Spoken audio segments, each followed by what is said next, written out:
Welcome everybody to the Sleeper Wire Show. Today is Thursday, March 29th. I am your host, Professor Chris, and with me I have our Prophet Hus as always. What's going on, Hus? What is up, Chris? What's going? Oh, having a great day because, we have a very special guest here. It is Pat Fitzmaurice, contributor to 4 for 4 and The Football Girl and Sports Illustrated. How's it going, Pat? Good, Chris and Hus. How are you guys? Very good. Very glad to have you on. You're very good at what you do. We're going to dissect some of what you do. It's going to be a fun show. Yeah, Hus wasn't lying about that. Pat is the number 2 fantasy football analyst for the 2017 season in season. So this is certainly a guy that you guys need to follow. His rankings are just top notch. And you can follow him on Twitter at Fitz_FF. Where else can they get you, Pat? I am at The Football Girl. That's where I do my rankings every week and contribute occasional content. So pretty soon after the draft and the mini camps, I'll be digging into the team previews, and really looking forward. This is the heart of the off season. All this free agent movement, the draft coming up. This is a good time. It's really kind of a dead season these next couple of weeks, though. The free agency, it's still going on. But, there are no dead seasons. There are no dead weeks. There's no dead weeks. There's been weeks last off season where we were like, "What are we going to talk about this week?" It's rumor mill season. Yeah, there we go. It's time the rumors start flying. Got to sort the BS from the possible nuggets of truth. Yeah. We do have some coach speak I want to bring up today, too, so that's good timing. Anyways, we're going to kick it off with our first question. So, as of today, March 29th, Pat, who is your biggest bust for the 2018 season? And obviously this can change because we're still 5 months away. But who's your biggest bust as of right now? I mean, right now, if we were doing it on... See, it's not really fair to say Jerick McKinnon just because I'm so convinced that the 49ers are going to be drafting a running back. I'm talking about like MFL 10s right now. Everyone is zooming Jerick McKinnon up the list thinking he's going to be their featured back when I think it's kind of inevitable that they're going to add someone. I'll say Kenyon Drake because right now I think everyone is... even with the Frank Gore signing, I think people are just kind of sloughing that off as thinking he's just going to be a pure backup in his twilight years to Drake. And, Drake played so well down the stretch last year, but Adam Gase he's on record as saying that he wants to be multiple with his running backs. He wants different guys, different looks, different skill sets, and he wants to deploy more than one guys. And we kind of saw that early in his tenure with, not really committing to Jay Ajayi. At one point he was running out like a 4-man running back combo with Damian Williams, Drake, Ajayi. I forget there were some other bizarre characters in there. Arian Foster and oh yeah, I mean it was the Star Wars cantina at running back for the Dolphins, and so people can't count on Drake getting a big workload this year, even though they think he might be entitled to it after last year. I love it. I almost had him as my pick in the show notes, so I'm glad he got in there. Hus, what about you? Man, that hurts me. Let's just say Drake. I definitely like him. I think he's going to get a fair amount of work, though. Carlos Hyde, though. I just, him coming to the Browns, I can see him kind of just being a backup, and Duke Johnson kind of being more that guy that Todd Haley likes. I wouldn't be surprised if he was a top 10 back last year. I just don't see it this year. Obviously, it's a bit obvious one, but I don't know. You got some people that are still going to take him and maybe believe that he's going to split the workload, and I think we might be, we might see even less than that. Yeah, you brought up something I liked on last week's show, actually, where you said it's entirely possible that Duke becomes the feature back. He's so talented. Yeah, I mean, he fits the mold of what Todd Haley likes to do a little bit more. You can kind of just leave him out there, and he can run. What round do you think? What round would you take him at? Hyde is probably maybe after the 7th or so. Whoa! No, he's not going to be on my team. I think it's going to be interesting to see what they do in the draft at running back, and that's going to have a big bearing on it. If they don't draft one of the top 6 or 7 guys, if they don't take Barkley, if they don't take Geis, Chubb, Sony Michel, Ronald Jones, Rashad Penny, maybe 5th for Hyde, 6th. I mean, I like him. I think he's a pretty talented back, and I think he showed that when healthy with the 49ers, but For sure. health is the problem with him. Right. And especially foot problems, that's kind of something you don't want. I'd almost rather have a guy with a torn ACL than a foot problem. Like the foot problems come back. And, that's the built-in risk. I do believe in the talent, but the injuries and, now he's going to a pretty, still a rebuilding team that's not going to get into the red zone as often. And even fifth would be aggressive. So, I could get on board with Hus with like 6-7. What about Kenyon Drake? Going back to him, what round did you take him in? Yeah, he is going to get touches. There's no question. He's going to be part of that committee. But again, another team that's probably not going to be that great a team overall. So looking at limited touchdown opportunities, sharing work. To me, again, like a sixth or maybe like a sixth round pick, which means I'm never going to get him because he's going to go earlier than that in every draft. He's going to go way early. Yeah, that's fair. That's fair though, because I mean, you may have people taking him as early as fourth, maybe fifth, but so six for you. That's fair because you're not really high on them. So yeah, that's pretty fair. Yeah, I mean, I could even see him going in the third if they don't add a top back in this draft. Yeah, it's just Gord Drake, and maybe some some satellite back, some Ito Smith type guy that they get in the seventh round this year. Yeah, and these Miami guys, they like to hype up their guys, so who knows? He might go second. Yeah, last year they were all supposed to have like 300 touchdowns each, right? Oh, yeah. Yeah, and I mean, sixth round, though, like at that point, you're drafting him to be your RB3 or RB4, most likely. So that's not too bad at all. My biggest bust for the 2018 season, as of right now, and I was looking at his ADP, and that's Derrick Henry. And because I've brought this up before, Dion Lewis, if he stays healthy all 16 games, is going to outscore Derrick Henry in every single scoring format. So he's going at the end of the third round right now. I'm assuming it's probably going to keep dropping a little bit because of Dion Lewis being there, and maybe Dion Lewis rises a little bit more.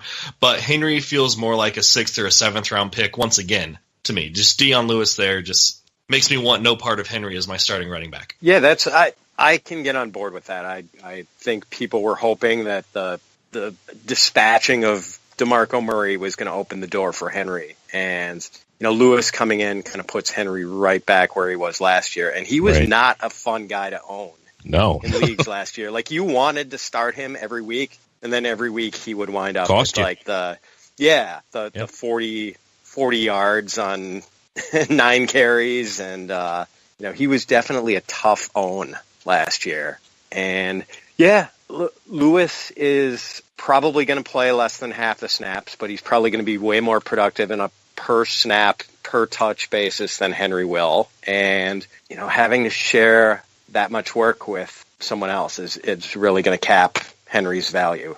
I mean, right now I've got him just inside the top 20 at running back, but depending on the landing spots for some of these rookies, guys like Michelle and Chubb and Penny, I'm probably going to have Henry out of the top 20 by the time draft season hits, and maybe out of the top 25. Yeah, that's tough for his dynasty owners.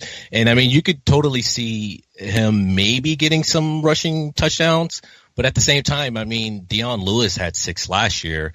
I don't have in front of me, exactly how far out he was, but the fact that he had 6 rushing touchdowns, I mean, they have a Patriot as his coach, so you could see some of the same here. So I'm definitely on board with you, Chris. All right, that's going to do it. So we have Kenyon Drake, Carlos Hyde, and Derrick Henry. Let's go ahead and get to the news.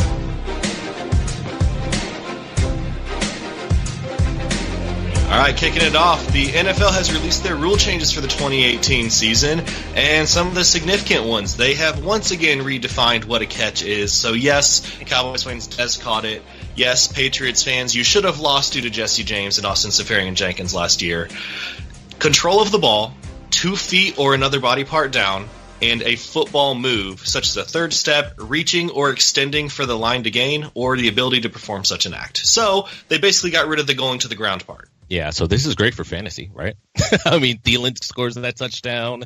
Jesse James, Eifert scores that touchdown. All these, crazy ones that were, come on about, or maybe you're come on in the other way, saying, yes, you're happy that they didn't score. But yeah, I think this should be great for fantasy points, at least, fantasy teams. I like the clarity.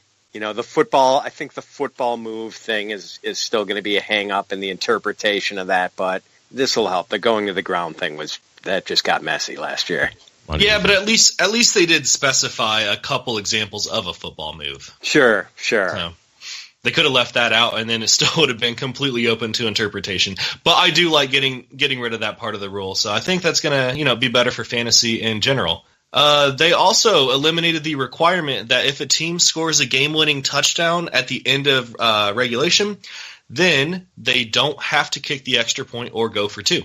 So this, the most recent example of people just storming onto the field would have been the Stephon Diggs touchdown catch in the playoffs. That one's going to be big in the sports books, but really is inconsequential to results. Right. Now, I'm wondering, so does that mean that they can choose to just kneel the ball? Because that's not a kicker going for two. Because there has to be a situation where, because if they're up by one with that touchdown but no time is left, technically on a blocked kick, a team can pick up that block and run it back and score 2 points. So if they're within 1 or 2 points, maybe they have to make a call there. They have to kneel the ball. Oh, yeah, I mean, any other time you probably just leave it up to football, right? I mean, just nature of the game, however the game plays out. Yeah, and if they were up by 3, then there's no need to do anything because there's no way the other team can score more than 2. That's an interesting thought. You're robbing them of that opportunity. This is the most exciting stuff of the offseason, the rules. Chances are teams would kneel it anyway, but there's still a chance of a fumble. Yes. And Chris is so much into this because he's a professor, if anybody wants to know. No, no, but yeah, it's true, and this is all speculation, and this is good stuff because we're going to see it all play out, and we'll be complaining about all those things then, or like, oh, I wish they would have clarified this or whatever. So I think they do this on purpose, just so they can kind of leave room for, like whatever else they want to do. And it doesn't say that the teams will not be doing that. It just eliminated the requirement that they had to. So I think that was good, though. The other significant rule of the NFL, they just passed a rule stating that lowering the head, any player lowering your head to initiate contact is a 15-yard penalty, which means that NFL teams are going to have to double their roster sizes with all these players getting ejected for lowering their heads every single play. More lower leg injuries. This is just going to be such a mess. I mean, we criticize running backs who run with too upright a style, but if you are the laws of motion, if you're going forward and bending at the waist at all, I mean, your head is the leading part of your body. And it just seems like something that's going to be so subjective and open to interpretation by the referees. And, we've seen pretty much the more leeway you get on referees to make calls, let things go, or choose to enforce something, like that's when you get into trouble with the rules. And this just screams like it's going to be trouble. And the different interpretations by different officiating crews are going to open so many cans of worms this season. It's going to be ridiculous. I saw this theory that this is just allowing the NFL to have more commercial time to get more money. It could be true. I mean, it's a good idea on their part if that is. Yeah, so it's a 15-yard penalty and I think a warning, but if it happens repeatedly or if it's especially vicious, then they can eject for it. Yeah, I mean, I guess they're taking away one messy rule with the catch, and they're adding another one. Exactly. So they got to keep it fair. Maybe it'll be kind of like what baseball did when they put in the kind of a pitch clock, but they didn't enforce the pitch clock. Maybe they're not going to enforce every single time a player lowers their head. Yeah, they would have to. It's the equivalent of the PGA Tour with its rule about hitting a shot within a certain amount of time that they absolutely never enforce. Hopefully it's one of those that they kind of turn the other way on, because otherwise I think we're going to see 10 flags a game. If it's egregious, by all means. If it's a guy spearing a guy, throw that flag. But 100%. We just see 10 incidents of accidental helmet-to-helmet contact a game, and if they're going to be throwing flags every time, oh my God, games are going to go 4 hours. All right, let's move on here. Bills general manager Brandon Beane said that the hotel incident that happened a week ago with Zay Jones is not going to affect his future with the team. I'm not sure if that's coach speak or not. I haven't heard any other news on Zay Jones since he was in the psychiatric ward of the prison.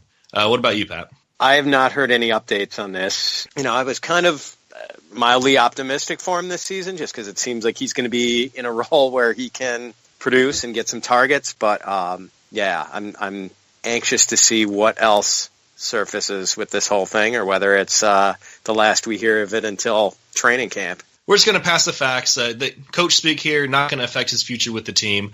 Ben Watson, though, in the news today, back to the Saints on a one-year deal. If you think back to when he was there in 2015, 74 catches for 825 yards and 6 touchdowns. Now, granted, that was 3 years ago, and Ben Watson is super old, but still had a great season with Drew Brees. Yeah, I mean, I like Ben Watson, and he was the number 11th tight end last year in PPR. So, I mean, I think this is good for him. I think, he establishes his, being that again this upcoming year. That was one of my questions on the Stranger Stats episode. Where did Ben Watson finish? Yep.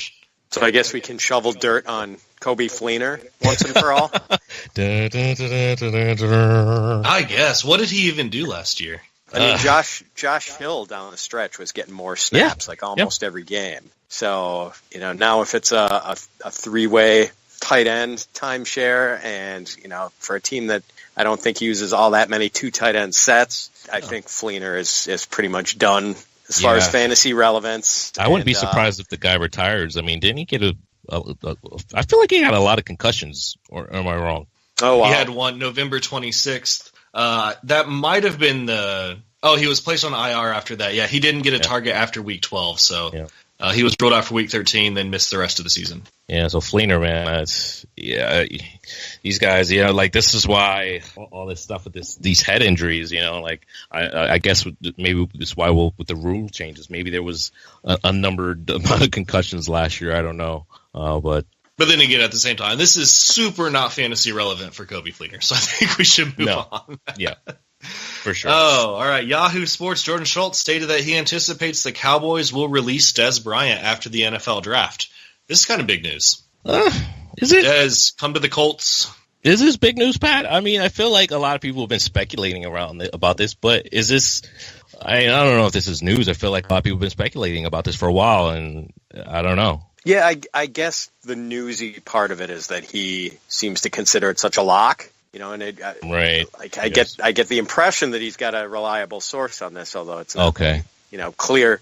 I can't tell. I mean, he didn't say that, but he's just basically making that guarantee. So, who knows if it's going to be the case? But like it wouldn't shock me. I mean, Dez makes a lot of money and makes can sense. Be kind of a pain in the ass sometimes. So, although you wonder, I mean, signing Allen Hurns, that doesn't leave him with much at wide receiver. No. Dez walks out the door. Hurns, Terrence Williams, Beasley, Switzer. I mean, there's not a whole lot there. Dontrell Inman's still out there. Dontrell Inman's out there still. Yeah. Is Bryce Butler still a free agent? They didn't re-sign Butler yet. So if Dez leaves, and they're going to have to draft someone or bring someone else in, and I don't know. I'm not sure how much credence to give that, because it seems like it would be a little late in the game in free agency for them to do that. But wait and see, I guess. Makes sense, but totally doesn't at the same time. Exactly. Just, for what they're doing or what they have. Moving on here. One of the most exciting teams to start free agency, the Cleveland Browns, just made a very boring move. Traded Cody Kessler to the Jaguars right after they signed Drew Stanton to be the most likely third string after they draft a quarterback in the NFL draft. Love Drew Stanton. He is the man. Is he? Like cheering people on and stuff.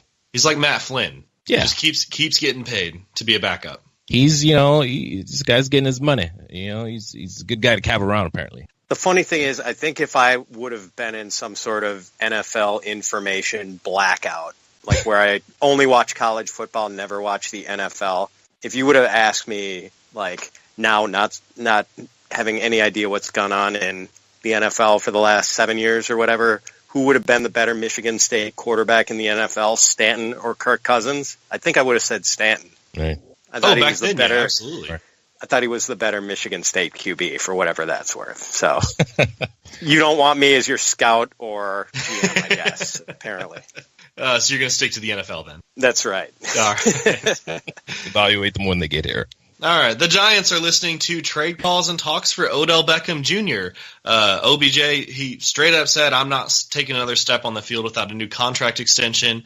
I think it would be smart for them to give him a contract extension, but this, he could go anywhere. There's been rumors about him even going to the Browns. Like Jarvis Landry was trying to entice him there to get that LSU reunion coming back. But Pat, have you heard anything about OBJ here, where he might go? Who's been calling the Giants? I haven't. I just heard the Giants say that they're entertaining trade offers, which to me is kind of silly. Like, why?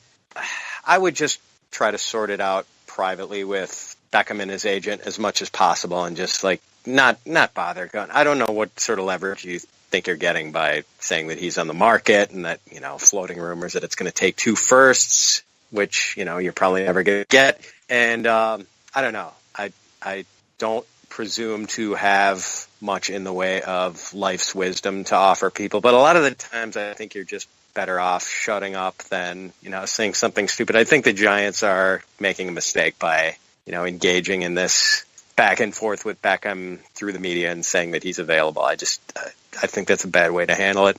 Well, I mean, at the same time, I feel like New York this is why a lot of players don't like coming here, because the papers and and people say things, and I agree with you. I don't think it makes sense for them to go out and say, hey, we're taking offers on them. But I don't think there was anyone that ever said, hey, yes, we're taking offers. Did they actually say, yes, we're taking offers on them? I think they said, well, sure, we'll listen if you blow us away. But I don't think they said, hey, yeah, we're taking offers. I think there's a difference there. I mean, you listen to anything.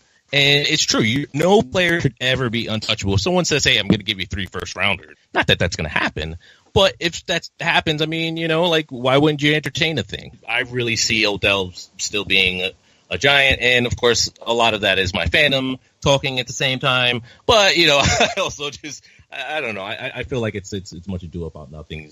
I agree. I mean, it's probably, just posturing in the end, and he plays – opening day for them, but I guess I don't understand why the Giants would take any sort of stance that could aggravate the impasse. And for what it's worth, I love the guy, man. I know he's a diva, but he is my second-ranked receiver. I still got him ahead of Hopkins because just the touchdown rate that you get with Beckham is insane. I mean, it's almost a touchdown a game, and no one else does that. He's pretty amazing. Well, let's move on to some coach speak here before we get to a couple old pieces of news. Bill O'Brien said that Deshaun Watson is ahead of schedule, so that's good. Pete Carroll said that Chris Carson is fully recovered from his broken leg. So I know it's March, and maybe it might be a little early to be considered fully recovered from a broken leg, but still plenty of time, so that's good news. Vance Joseph said, yeah, he should be, absolutely. Vance Joseph said the Broncos have not given up on Paxton Lynch. Why? I mean, he's still a young quarterback. I mean, I feel like a lot of teams just write quarterbacks off, really soon, and everything's a learning process. Everybody learns at different speeds and pace, and everyone's not going to grasp everything right away. And sometimes, he's where did they take him? I mean, sometimes you just got to hold on. So maybe he provides something. Maybe they can get a pick for him something later. So it doesn't hurt for them to try to pep him up at least by saying we're not going to throw him in the trash. The guy's still young, and I would imagine they still want him to improve. So it's good coach speak. This is the opposite of what the Giants did with OBJ. Oh yeah, 100%. Kyle Shanahan said that Jerick McKinnon is good on all 3 downs. Note that he did not say he is a 3-down back. He just said he's good on all 3 downs. He is good. That's good. That's good parsing right there. To see what he didn't say, read in between the lines right there. Nice job, Chris. That's how I took it. I don't know how much I believe this. Adam Gase said the Dolphins are still high on Devontae Parker. Another why. Yeah, value. You know how these hype guys like to do, right? In Miami. Are you guys both out on Parker for this year? I've been out on him. Yeah, I've never really been on him. Yeah. I'm a big Stills guy. I've talked Stills up from As soon as he came over, I liked what he was able to do in New Orleans, albeit he didn't have much opportunity. But just look at the eyes. And I actually live down in Florida, so I see a fair amount of games. I was able to see it preseason and all this other stuff. So I was really high on preseason, still the past couple seasons. Not so much on Parker, just because I just haven't seen it much from him. And he's obviously going to have an opportunity now, but they also brought in other guys. But he should be their number one guy. He's going to have a last chance to prove it. But no, I'm not buying in on him, at least, especially not high. If he's good value, I'll take him. Love value. Chris knows that. He hates when I say that. value. Yeah. Every single time. Hus, would you rather have this guy or this guy? Well, based on values. No, give me a damn answer. But yeah, I've never been high on Devontae Parker. I was not on the hype train 2 years ago. I wasn't on it last year. Never been a big fan. What about you? I think the talent is there, and it wouldn't surprise me if he got a little fantasy juice with Landry out of the picture, even though I know they've added Albert Wilson and Amendola, so it's not like they don't have that slot guy anymore. But I think he is a talented dude who could potentially be like a true number one for Miami, but it seems like he is the kind of guy who just could not produce when he is even a little bit hurt. He seems to get these minor injuries that aren't enough to keep him out, but then he plays and he's just kind of rendered ineffective. I don't know, that seems like it's the book on him, and I guess we're kind of waiting for that to be disproven. I might tentatively dip a toe in the water on Devontae in MFL 10 or 2. Check the temperature. Yeah, exactly. I don't know if I do that in any of my home leagues or the leagues I really, really care about, but I'm definitely curious. I'm kind of anxious to see what the word is on him out of training camp and how he looks in the first couple preseason games. So a guy to keep an eye on, but definitely a reason to approach with caution, I guess. Yeah, you're right. He does get nicked up. 14 games in 2015, 15 games 2016, only played 13 last year. So nothing that's knocked him out for a season, but just these little things that just keep him out for a game here and there. Yeah, and you'd almost rather he just be scratched than, play at less than 100%, because if he plays through one of these injuries, I mean, it's almost guaranteed he's not going to have a good game. Well, I guess Miami must be very high on Devontae Parker, because they could have pried away Corey Coleman in that trade. I feel like they could have got him, and I think Corey Coleman would have had a probably decent relevance there. It seems like he's going to be the forgotten guy early now here with the matting pieces. So I think that would have been a nice piece. Now obviously he's not there, but we're gonna have to wait and see with him again. If he falls, I'll take him. But I really got to see it from this guy. Yeah, the guy has moments for sure. I mean, there are catches he makes where you wonder why he is not a 90 catch, 1,200-yard guy every year. Maybe motor or work ethic. I think that's what I question about him the most. I think as well. All right, let's get to these last couple pieces of news. This is a little bit old, but it's happened since our last show, so I'll bring it up anyway. Alan Hearns, as mentioned previously today, did sign with Dallas. The Jets agreed to terms with Terrell Pryor, and the Dolphins, as mentioned, signed Frank Gore to a one-year contract, and also got Brock Osweiler coming in for his fourth team in 7 years. Woohoo! Right? I guess. Would you rather have Osweiler or Cutler? Or is it a wash? No, why do you have to ask me that kind of question, Chris? I have to choose one of these guys. Yeah. Oh, man. Probably Cutler. You'd rather have Cutler than Osweiler? Yeah, I guess. What about you, Pat? Hey, man. Cutler beat the Patriots in December. I got to go with Cutler on that one. I think we can probably consider the signing of Osweiler, though, the unofficial sign that Cutler is not coming back to the Dolphins. I want to talk about some third-year wide receivers, because we all know the third year is when they're supposed to break out, right? Like Devontae Parker did last year. But there's two guys here, two third-year receivers who I think are pretty much locks to be top 10, so we don't really need to even go into them. Michael Thomas and Tyreek Hill, both wide receiver ones. 100%. Wait. Can I object to Tyreek Hill being a wide receiver one? Nope. I guess.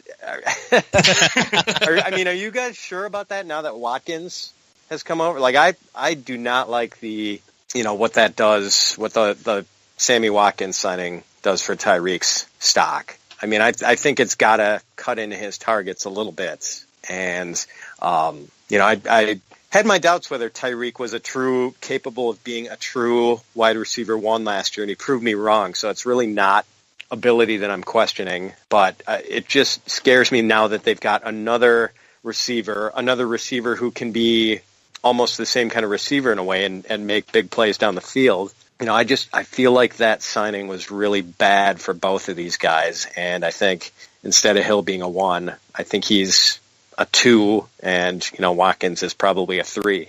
I can see that. Yeah, I mean that's a fair argument, and I would go out and probably say that Watkins probably helps him more. I just look at what the coach did week 17, and he's. I think we saw a lot of Albert Wilson, and that's basically what we saw as Tyreek Hill. Tyreek Hill didn't play. But we saw a lot of Albert Wilson. We saw a lot of, what Albert Wilson catch like 10 passes or something like that. That spells Tyreek Hill in PPR. Did he catch it? No, I don't think he had caught any touchdowns, but yeah, like 20 points in PPR. I think that kind of emulates more what we're going to continue to see next year. Now, again, it's still very early. But that's not far off. So that's so where are you projecting him, Pat? Like more like a middle, wide receiver 2, or because he finished 8 last year, and this is with guys being injured, right? Guys that we probably thought that was going to push up there that might be there next year. I still see him hovering in that area, and if he does drop off, maybe around 13, 14. Yeah, see, I did have him as a back end wide receiver 1 until that signing. I see. And when the signing happened, now I've got him down at wide receiver 20 in redraft. Oh, wow. Okay. And so, yeah, you guys are not going to like some of if you're convinced he's still a wide receiver 1, you're not going to like some of these guys just ahead of him. Demaryius Thomas. Oh, I like Demaryius Thomas. Yeah, I love that. But more than Hill? Yeah, Thomas. Yeah, with yeah, he's definitely a 1. I feel like at this point with Keenum. Yeah, both of the Vikings, Dez Bryant, Alshon Jeffrey, even Amari Cooper now. Cooper. I would like to do a draft with you, Pat, because I feel like you would never take my players that I want. Yeah, I'm not going to get Hill in many drafts, I know, because I think some people are going to be, still thinking of him as a wide receiver 1. I guess I just don't now that this Watkins move has been made. Kelsey's still there. And it's not even that I'm worried about the quarterback thing. Like I'm not at all. I think Mahomes is going to be good. I think he's going to be, 96% of what Alex Smith was last year. And so I'm not worried about that. I'm just worried about the presence of Watkins and what that might mean with the target share on Hill and well, let me talk about Watkins here. So, are you a guy who does stat projections, or are you more of I rank guys based on other factors? It's both. I will do stat projections, as we get into August, but yeah. I don't do rankings based on the stat projections. Okay, because I like to have a range, and I like to account for upside. And well, I just want to ask you this: so Sammy Watkins this year on the Chiefs, more or less than 40 catches? Oh, more. More? Okay. Yeah. 550 yards? More. 3 touchdowns? More. Okay, that backs up what you were saying. Those were Albert Wilson stats last year. So yeah, definitely he'll do more better than than Albert Wilson. I think he'll easily do better than Albert. I think it's a different quarterback, so I think this is more catered to the quarterback. I think they went out and got Watkins for the QB. So he's set up for success right here. I know dynasty owners must love it. I don't think you're too far off. I don't see him being a value on draft day. So I can get with you there, Pat. His current ADP for those people who are diehards right now is the 302 in 12-team PPRs. Yeah, I'm not doing that. Wow, that's rich. It's a little early. A little early. Anyways, let's talk about some of these other guys. So we were talking about the Giants earlier. Might be trading Odell Beckham, or at least they have said they're entertaining the idea. Sterling Shepard across from OBJ. my boy. How do you feel about him this year? Do you think he's going to finish top 30? Who's your Giants fan? I'll defer to you on this one. I'll chime in after you're done. I think he's going to be forced to play that, number 3 role. The tight end's going to be number 2. Odell's going to be number 1. And Shepard, he's going to see a decent amount of targets. And he was right there hovering around a wide receiver 3 last year. I'm going to project him to be a wide receiver 3 as well. I don't see him, getting a wide receiver 2 territory. But I could see him, floating around 26 to 30.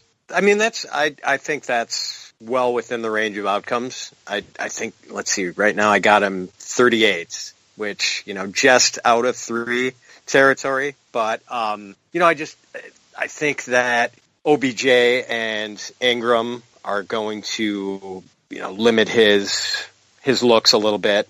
And, he's shown that he can be really productive on the looks he gets. But he has, I think, done some of his best work when OBJ has been out. And, the emergence of Ingram, I think, last year might not bode that well for him just because Ingram, really took off, I think, after OBJ got hurt. Right. So we haven't seen, peak Ingram and OBJ together yet. And I think it's going to be really hard for a third guy to come in and get fantasy starter caliber numbers there.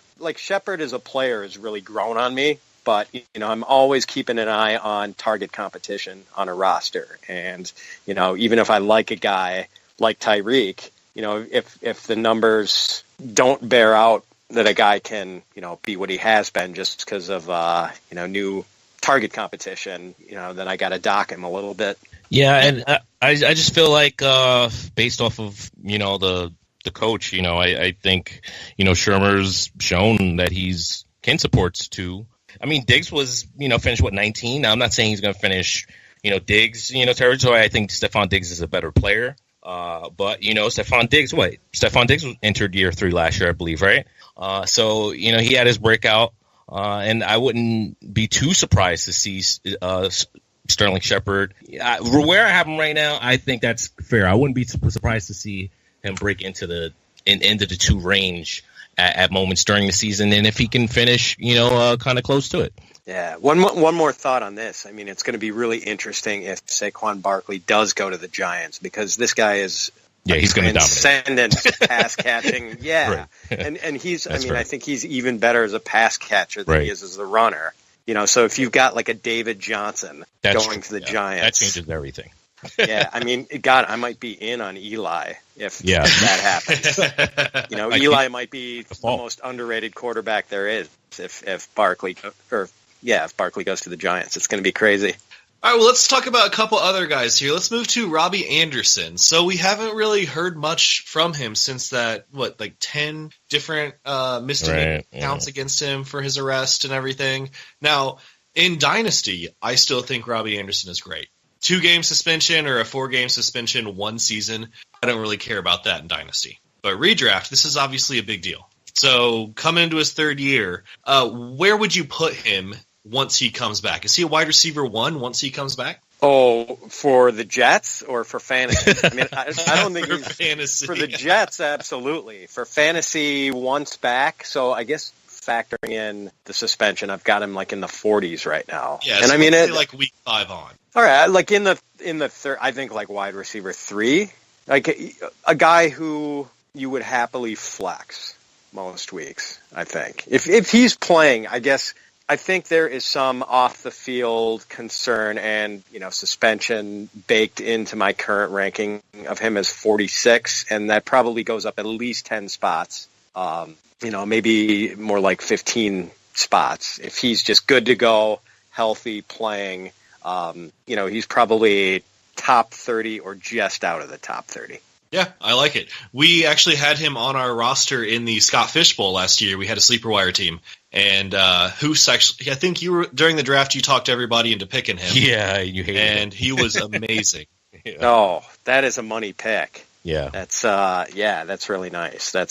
He was your version of my Robert Woods, I think, where you just kind of hit a guy you didn't think was going to hit. And yeah, that was nice. That was I was really big on him the year prior just because I watched, some of his film in the offseason. I like to, watch, guys a little bit more that, I think I like. And just, just the way he could control his body, just the way he caught the ball and landed, and just found his way to pick up a few more yards. I just like him. And, I was really, really, if you had him in like week 12, 2 touchdowns, 32 points. And even aside from that, he was just pretty much, I think Chris asked, is he a wide receiver 1? Because he was. He was. Yeah, no.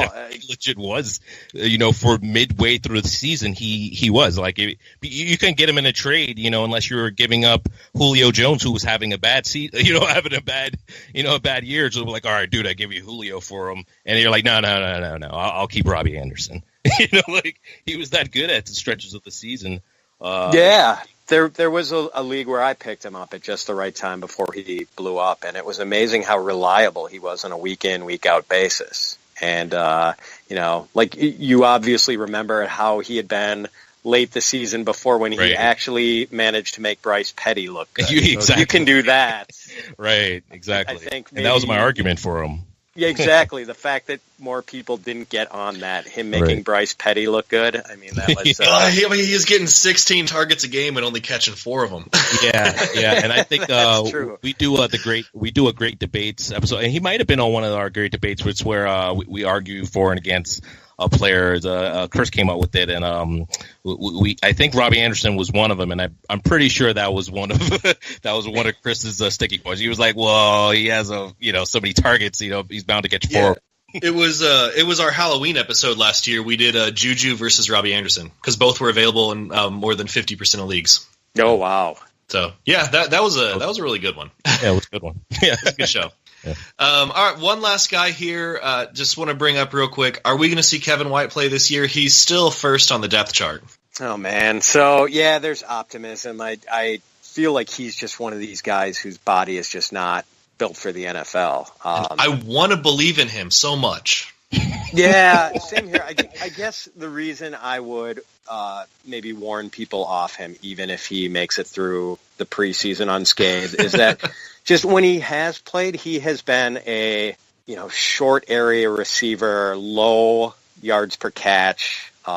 He's there have been times when he's gotten a pretty decent target share, but like it's all been around the line of scrimmage. Like, when they drafted this guy, like I thought he just looked like an Adonis on draft night. Right. And, just a big body, melted stopwatches when he ran the 40 in the draft process. And you figured he was just going to be this big play guy getting down the field, explosiveness. And we have not seen any of that even when he's been healthy. So I guess that's why I'm not too optimistic. Do your rankings even go down far enough to have Kevin White in them? Oh yeah, he's okay. He's definitely. Let's see where he is. I'm gonna say have to scroll down. Top 70. He's a real player, Chris, just not a real fantasy player. Okay, he's a real person. He's not a real fantasy player. I'm missing him. Oh my God, 100 even right wow. now. But this includes rookies, and I think right now I've got him behind 2 rookies. I've got him behind Anthony Miller and Auden Tate. Man, that's deep. So yeah, I'm not optimistic in the least. Sorry, Nick.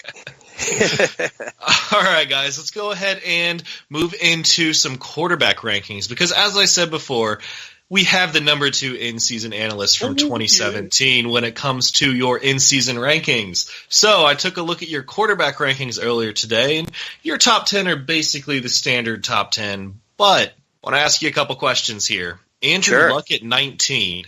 Can I assume that's going to move up if we know he's going to play? Yeah, I mean, if he is good to go, this definitely is. I guess I try to make these rankings with the MFL 10 drafter in mind. So guys who are playing MFL 10s, right. I mean, that definitely bakes in the injury risk with Luck. Right. We need to see this guy on the field, obviously. 100%. But Garoppolo and Goff, both quarterback ones, is 11 and 12. Yeah, I mean, you look at the guys I've got behind him, and there are cases that you could move some of these guys past him. Phillip Rivers, Dak Prescott, Marcus that's Mariota. what I was going to bring up. Both of those guys I would put at the 10 and the 11 and 12 over Garoppolo and Goff personally. Yeah, I might be fading Rivers a little too much. I mean, he's kind of, for whatever reason, he's kind of run out of gas at the end of the season the last couple of years. And you just wonder, as that team really starts to look like a potential powerhouse. I mean, I think the Chargers are loaded this year, and I'll kind of be surprised if they don't walk away with that division. I mean, I think they're way better than anyone else in that division this year, including the Broncos, who I think have sneaky train wreck potential this year. So if they are, in fact, a really good team, Rivers' passing volume could come down. And I guess that's kind of one of the things I try to look at. Like 2 years ago, Dak Prescott averaged fewer pass attempts per game than Roger Staubach did in his final year as the Cowboys starter back in like the early 80s or whenever that was. And you just knew that was going to come up because the Cowboys had the season go so perfectly for them 2 years ago, and they were just, able to run the ball and really kill the clock with Zeke Elliott. And Dak's passing volume was destined to tick up. I think that's kind of the same way with Drew Brees. I mean, last year things went so well for the Saints. The running game was hitting on all cylinders, and Drew Brees was able to be a game manager. He'd never been that in his career before. And I just kind of think that with teams, water sort of finds its own level. Maybe the Saints have worse injury luck this year. Things don't go quite as well. Maybe Brees has to shift back into playmaker mode. So, I've seen a lot of rankings where Brees is like the QB7 or QB8. I've got him up at QB5. So anyway, I guess I'm just trying to explain why I have Rivers Right. maybe a little lower. That's a really long-winded way of saying that. Now, but I am pretty high on both Goff and Garoppolo. That addition of Mike Pouncey helps Rivers as well. Oh yeah, definitely. For sure. Oh. And I think it's going to help the running game too. I mean, I love Melvin Gordon this year, but are you guys with me on Garoppolo and Goff? Or you think I'm very high on Garoppolo.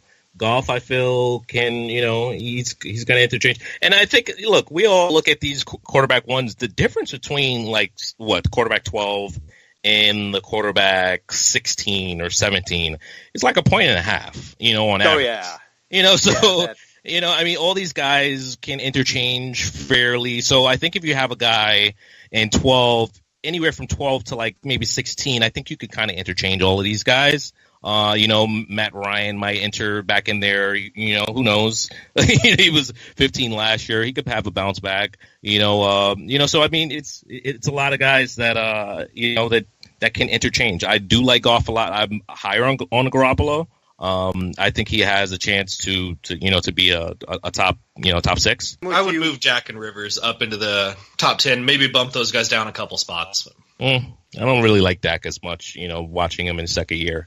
I feel like he's got to, bounce back. And this is why I'm not as high on Watson for some reason coming in the season, just because, we see quarterbacks do great, their first year, and then sometimes we don't see them do the same, the following year. So, yeah, Dak still ended up being, a quarterback 1. He was 11, but maybe not the way I think everyone is envisioning Watson to be, this guy that you're grabbing in the second, third round. I think that's ridiculous. Yeah, that's way too early.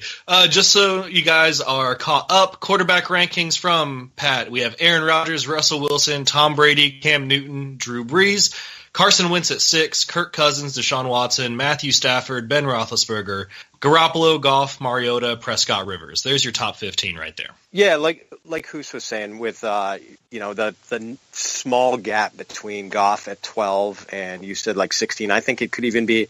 I've got Matt Ryan down at 18, but if someone wanted to tell me that Matt Ryan should be ahead of Goff, I couldn't put up that big an argument. That is a really that is a tight tier. Goff, Mariota, Prescott, Rivers, Winston. I got Mahomes up at 17, and then Matt Ryan, and then Luck has to go somewhere in there, if not higher. Right, of course. We see him on the field. So I guess it's the old wait on quarterback advice, because it goes pretty deep. You don't start getting sweaty palms until maybe 21, 22, where it gets into Carr and Bortles and guys of that ilk. So it's still a deep position. Well, there you go, guys. Certainly. You heard it here first. And from top two, if it wasn't only for that guy, Sean, he's like a machine. He just got to stop doing what he does, because then Pat would just be number one all the time. Sean Kerner, the three-time champion. That's just, he's amazing. We're all playing for second, so I feel like I won last year. Yeah, so you really won. Second. Yeah, pretty much. See, that's what the other Sleeper Wire guys do in our fantasy league. They're all playing for second because I win. So, yeah. Nice, Chris. I had to throw my victory in there real quick. You get that, champ. Yep. All right, guys, so that is going to wrap it up for today's show. Thank you, Pat Fitzmaurice, so much for coming on. Why don't you tell our lovely listeners where they can find you and follow you once again? Yeah, my stuff is on thefootballgirl.com, and my Twitter handle is Fitz_FF. And Chris and Hus, I just want to thank you guys for having me. I love listening to fantasy podcasts, and I'm always looking for new ones, and I was not familiar with you guys when you reached out and asked me if I would be on the show. I went and caught up with you guys, and you guys do great work. I really enjoy the show. I hope I can be on with you guys again soon. Yeah, we'll see you next week. It's all in the great. Yeah. It's, as you may have seen on our website, we do it for a super great cause, as Chris will probably tell us all shortly. And Hus was right. You can learn all about our cause at sleeperwire.com. I'll let you guys go there and read through it on your own. You can follow us on Twitter at Sleeperwire Show. Hus is on there at Sleeperwire Hus. I'm on there at CMOR Sleeperwire. You can also find us on Sleeperbot at Prophet Hus and Professor Chris, and the Fantasy Life at Hus the Prophet and Professor Chris as well. Hus, Pat, thank you so much for joining me today. Thanks for listening, guys. We'll catch you next time. Next time.